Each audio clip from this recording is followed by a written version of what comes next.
Hello, everybody. Welcome. Thank you ever so much for being here. I really do appreciate it. I know we're all busy because everybody is. We've all got things that we could or should be doing, but you've chosen to spend just a few minutes with me to talk about business and talk about coaching and so on.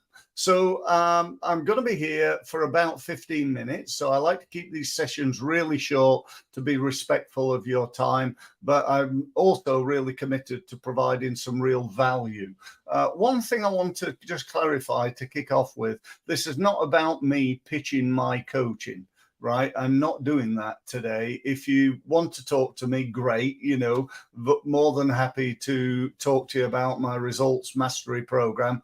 But this is not about that. This is about getting you thinking about how am I going to grow my business ultimately? What do I need to do? Do I need some help? And if so, what are the benefits of that help? That's basically what I'm going to be talking about today. Some of you may know that I do this every day. And I really enjoy it. It's great to be talking. I've had a commitment now for the last 28 years to try and help as many small businesses as I can to become more successful. And so today I'm here to do this. I do this every day, Monday to Friday. And I'm streaming live on LinkedIn. I'm live on Facebook. And I'm also live on YouTube. In addition to that, I'm streaming it via my podcast, which means I'm live on iTunes, I'm live on Amazon Music, and about 30 other streaming sites. How cool is that?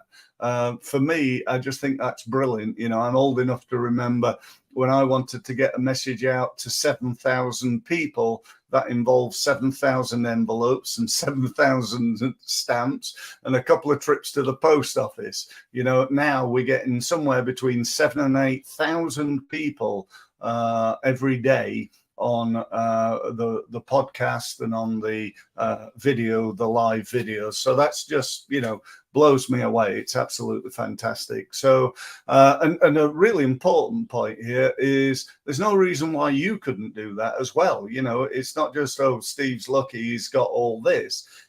This is something that anybody can do, and it doesn't really cost very much either.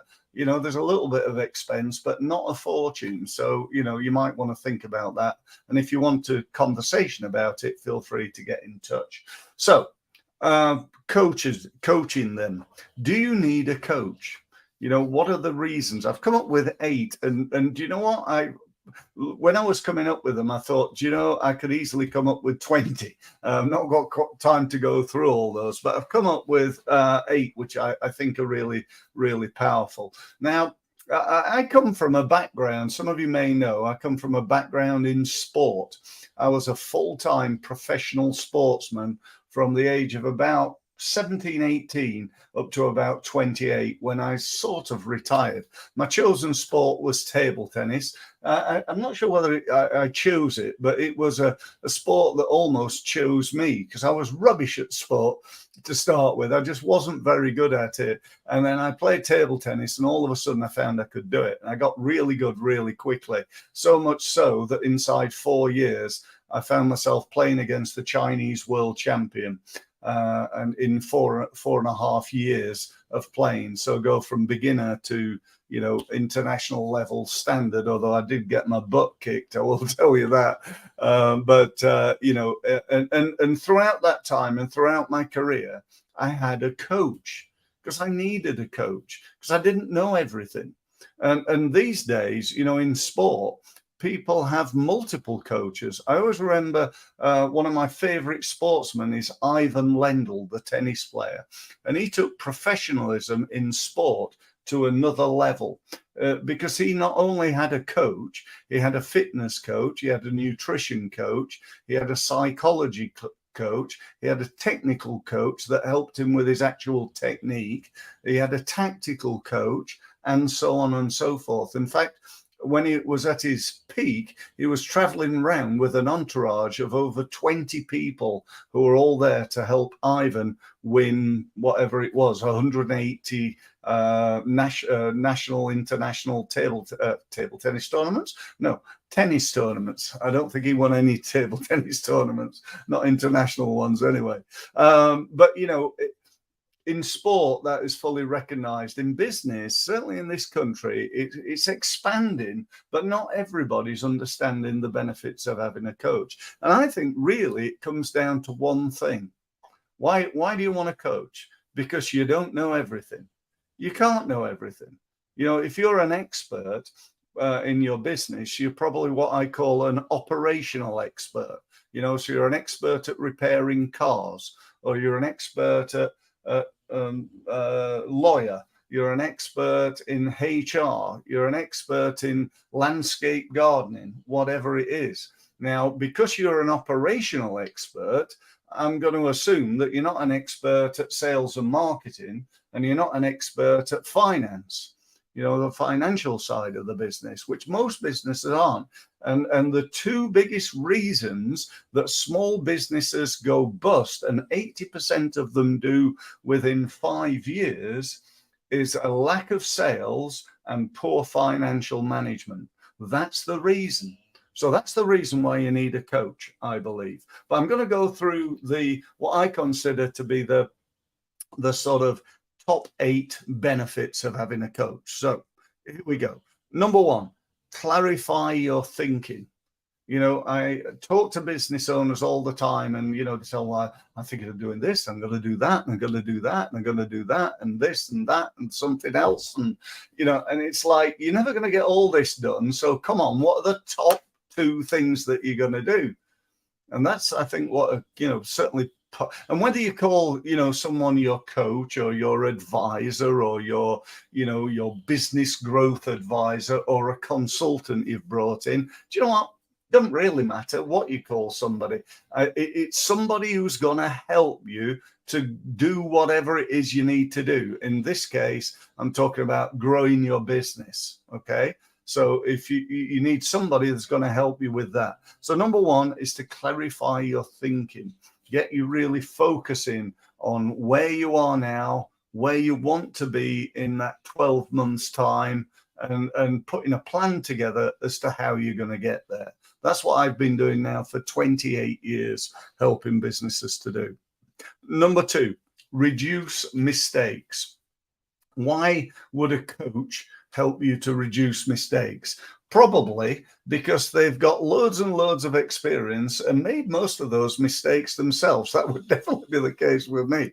I've probably got marketing wrong more than anybody else listening to me today, but I've tested, I've measured, I've come back and done it differently. I was talking to, excuse me, I was talking to a couple earlier today running a business, and you know, they're having, you know, it's not easy, it's tough times, and they would give me a whole list. I wrote it down here. Look at that, for a list of all the different things that they were doing in terms of their marketing. And I said to them, look, I think we you know, with all respect to you, you got it slightly wrong. Rather than try to do all these different things, let's just think about the one thing that's that we could get really good at. If you're average, if you're average at LinkedIn, average at doing videos, average at search engine optimization, average at Facebook, what sort of rewards do you get for being average? Well, I can tell you now, you don't get average rewards. Rewards. What you get is poor. Being average, you get poor rewards. If you put an average amount of time into being good at sport, you get poor rewards. You finish up playing table tennis in Division 5 in your local league. Now, for some people, that's fine. They just want to enjoy it. But if you want to be good, if you want a better business, then you need to put the time and effort in. So that's really important. Number 3 is increasing sales. You know, I said to you a few minutes ago that if you want to grow your business, and ultimately to make more profit, because that's the purpose of a business, to make profit.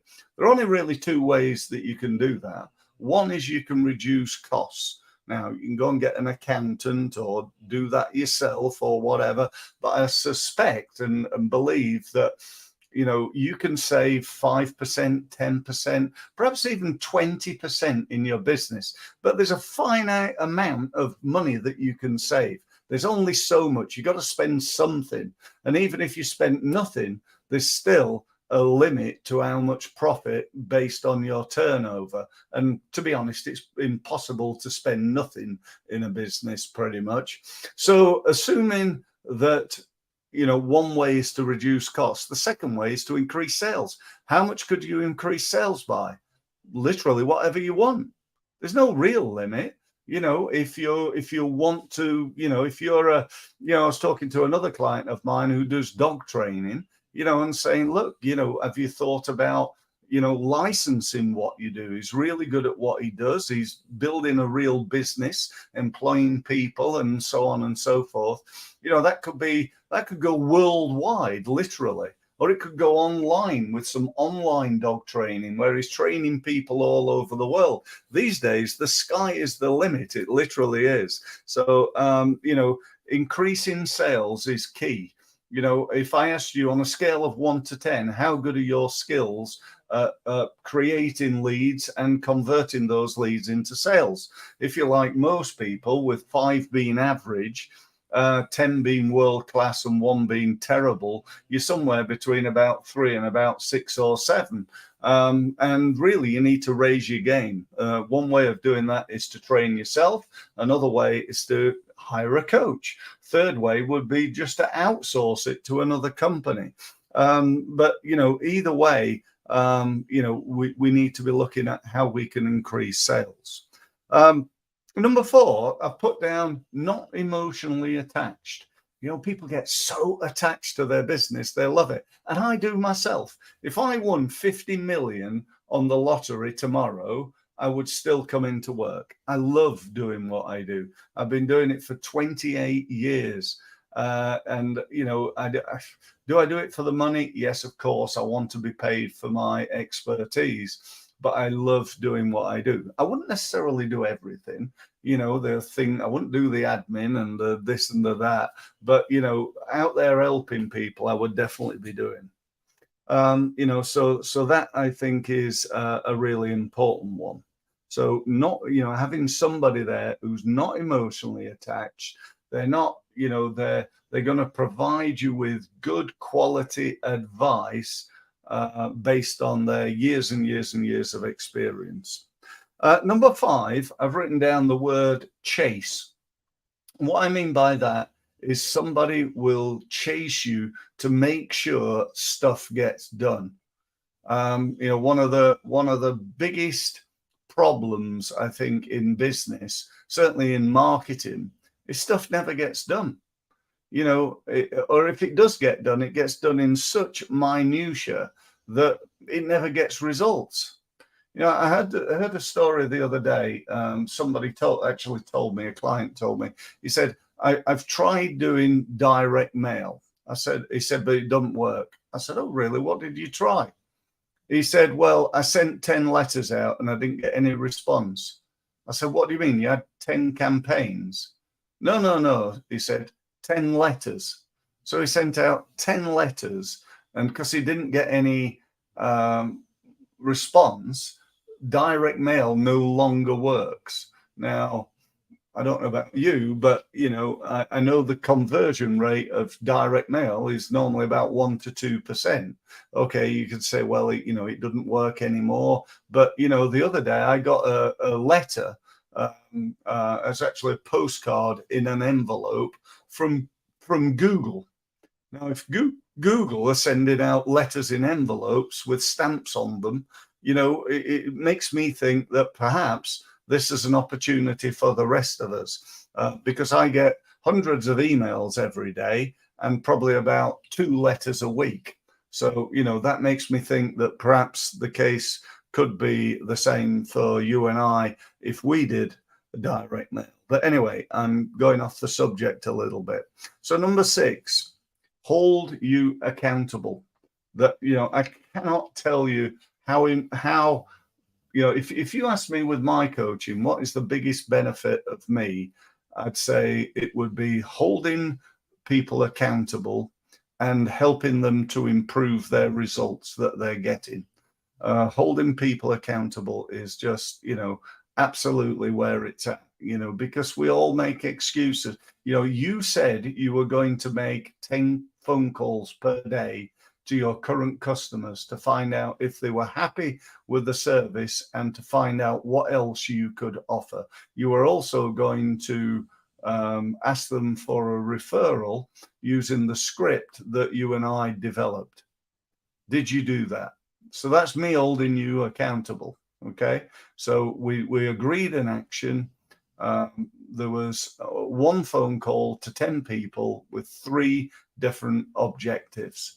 And if they didn't do it, I'm not going to be, too hard, but I'm going to try and be firm enough to make sure that it gets done in the future because we believe it's a good thing to do. Okay. Number 7 is somebody to say no. To be able to say, do you know what? I really don't think this is a good idea. Because we sometimes need that. We just need to be told, no, don't do it. This is crazy.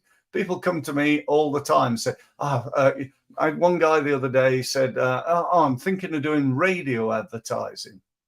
I said, and I've been in touch with my local radio and they're putting a campaign for me together. I said, oh, really? What does that cost? They said £7,000. I said, you're willing to risk £7,000 on an advertising campaign that you have no clue whether it'll work or not? Is that what you're saying? They went, yeah. I said, well, I think that's ludicrous. Don't do it. Don't do it. This is a one-man business, okay? One-man business. Doesn't have a great deal of money. He's only just joined my results mastery program. He didn't have enough money for the program, okay? And the program's just a few £100, not £7,000, okay? So this was not a good thing for him to do right now. And I just said, no, don't do it. I don't want you to do it. I don't think you should do it. And do you know what? He came back and he said, do you know what? You were right. It just grabbed me. I just like the idea of it. Number 8. And this is, I suppose, in a way, brings all the other 7 in. It improves your chances of success. Having a coach improves your chances of success. Coming back to what I said right at the beginning, why is that then? Because it will enable you to fill skills gaps. So if you've got a HR problem, you could go and find a HR coach that would help you with that. If you've got a marketing problem, you could find somebody with a marketing background like myself who can help you with that, and so on and so forth. So that's it. That's all I want to say. If you want a conversation with me about joining my program, you'd be very welcome to. Don't forget, I do this every single day. When I finish this, the recording will be available on obviously on my podcast, but also on LinkedIn, Facebook, and YouTube. So anything you could do to help to try and get it out there, i.e. liking it, commenting on it, or sharing it, would be very, very much appreciated. I hope you valued it. I hope you enjoyed it. But most of all, I hope you use the ideas. Go and get a coach. If it's not going to be me, that's fine. Just get a coach and make sure it's somebody that's going to help you to grow your business. Thanks very much for listening.